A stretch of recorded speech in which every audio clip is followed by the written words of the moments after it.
ஃப்ரெண்ட்ஹுட்ஸ் மக்களுக்கு வணக்கம். இன்னைக்கு நம்மளோட நிகழ்ச்சியில யாரை பத்தி பேச போறோம் அப்படின்னா, இது வரைக்கும் இந்த மாதிரி ஒரு வீடியோ நம்ம பேசினது கிடையாது. இவரை பத்தி பேசினதும் கிடையாது. ஸோ கோட்டா சீனிவாசனுடைய பரிதாப நிலை அப்படின்னு சொல்லி இன்னைக்கு சோசியல் மீடியாவை திறந்தாலே நிறைய வீடியோஸ் அவரை பத்தி தான் வருது.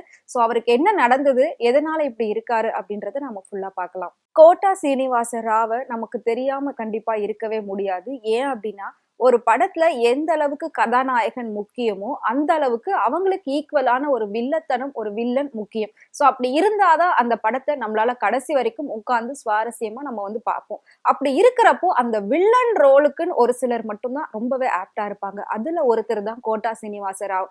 ஸோ அவரோட நடிப்பு அப்படிங்கிறது ஹீரோக்களை தாண்டின ஒரு நடிப்பு தான் எப்பவுமே அவருக்கு இருக்கும். அந்த மாதிரி ஒரு பேரும் அவர் வாங்கியிருக்காரு.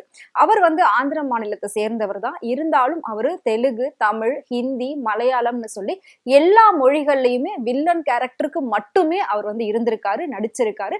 ஸோ அந்த அளவுக்கு எல்லா மொழிகள்லையும் வில்லனுக்கு பேர் போனவர் தான் கோட்டா சீனிவாச ராவ். இவரை பத்தி சொல்லணும் அப்படின்னா, ஸோ இவருக்குன்னு ஒரு தனி அடையாளத்தை, தனி பேரை கொடுத்த ஒரு படம் அப்படின்னா விக்ரமோட சாமி படம் தான். சோ அந்த படத்துல பெருமாள் பிச்சை அப்படிங்கிற ஒரு கேரக்டர்ல அப்படியே தூக்கி சாப்பிட்டிருப்பார். அதாவது விக்ரமோட ஆக்டிங் அப்படின்றது நமக்கு தெரியும் எந்த அளவுக்கு இருக்கும் அப்படின்றது. ஆனா விக்ரமையே மிஞ்சுற அளவுக்கான இவரோட நடிப்பு அந்த படத்துல பெருசா பேசப்பட்டது.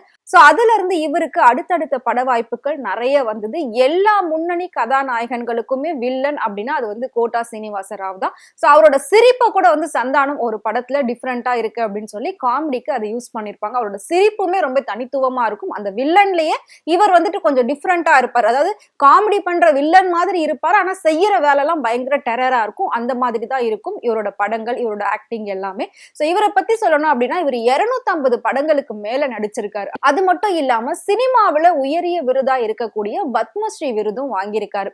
இவர் 1999 இருந்து 2004 வரைக்கும் விஜயவாடா தொகுதியில எம்எல்ஏவாவும் இருந்திருக்காரு. சோ இப்ப அவருக்கு 82 வயசாகுது. கோ படத்துல நம்ம இவரை பார்த்திருப்போம். ஜீவாக்கு பயங்கரமான ஒரு டஃப் கொடுத்துட்டு இருப்பாரு அந்த படத்துல. சோ அந்த அளவுக்கு நிறைய விஷயங்கள் நம்ம அந்த படத்துல பார்த்திருப்போம். மறக்கவே முடியாது. கோ படம், சாமி படம், திருப்பாச்சி, இந்த மாதிரி எல்லா படங்கள்லயுமே இவருக்குன்னு ஒரு தனி ஒரு நடிப்பு இருக்கும், இவருக்குன்னு ஒரு தனி பேர் இருக்கும், அடையாளமும் இருக்கும். அப்படி இருக்கிறப்போ இவரு இப்படி இருக்காரா, அவரா இவரு அப்படின்னு இருக்கிற அளவுக்கு இப்போ அவரோட போட்டோஸ் எல்லாம் சோசியல் மீடியால பயங்கரமா வலம் வந்துகிட்டு இருக்கு. சோ ரீசெண்டா ஒரு ப்ரொடியூசர் அவரோட வீட்டுல போயிட்டு இவரை மீட் பண்ணிருக்காரு. அப்படி மீட் பண்ணும்போது அந்த கோட்டா சீனிவாசனா இவரு அப்படின்னு கொஞ்சம் கூட ஆளே அடையாளம் தெரியாம இப்போ மாறி போயிருக்காரு. அது மட்டும் இல்லாம அவருடைய மிகப்பெரிய கவலையா என்ன இருந்திருக்கு அப்படின்னு பாத்தீங்கன்னா, அவருக்கு இருந்தது ஒரே ஒரு மகன். அந்த மகன் பெரிய பைக் கேட்டாங்கன்னு சொல்லி ஃபாரின்ல இருந்து இம்போர்ட் பண்ணி வாங்கி கொடுத்திருக்காங்க. சோ அந்த பைக் வாங்கின ட்ரீட்டுக்காக எல்லாரும் வெளியில போயிட்டு என்ஜாய் பண்ணலாம், ஹோட்டல்ல போய் சாப்பிடலாம் அப்படின்னு சொல்லி அவங்க ஃபேமிலி எல்லாருமே பிளான் பண்ணிருக்காங்க கொஞ்ச நாள்ல.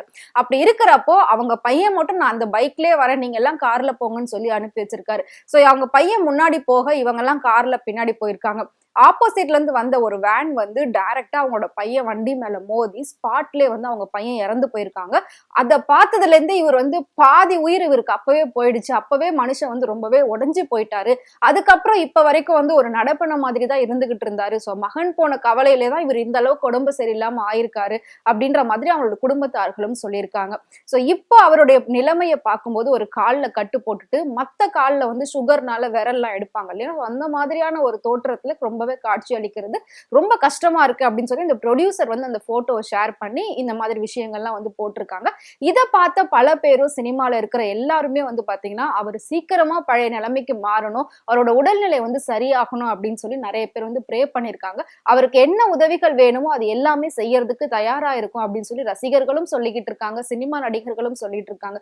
சோ கூடிய சீக்கிரம் கோட்டா சீனிவாசன் அவர்கள் பழைய நிலைக்கு திரும்பணும், அவரோட உடம்பு சரியாகணும் அப்படின்னு சொல்லி ஃப்ரெண்ட்ஹுட் சார்பா நாங்களும் வேண்டிக்கிறோம். சோ இதே மாதிரி சினிமா நடிகர் நடிகைகளை பத்தின நிறைய விஷயங்கள் உங்களுக்கு தெரியணும் அப்படின்னு நினைச்சீங்கன்னா மறக்காம ஃப்ரெண்ட்ஹுட் சேனலை ஃபாலோ பண்ணிக்கோங்க.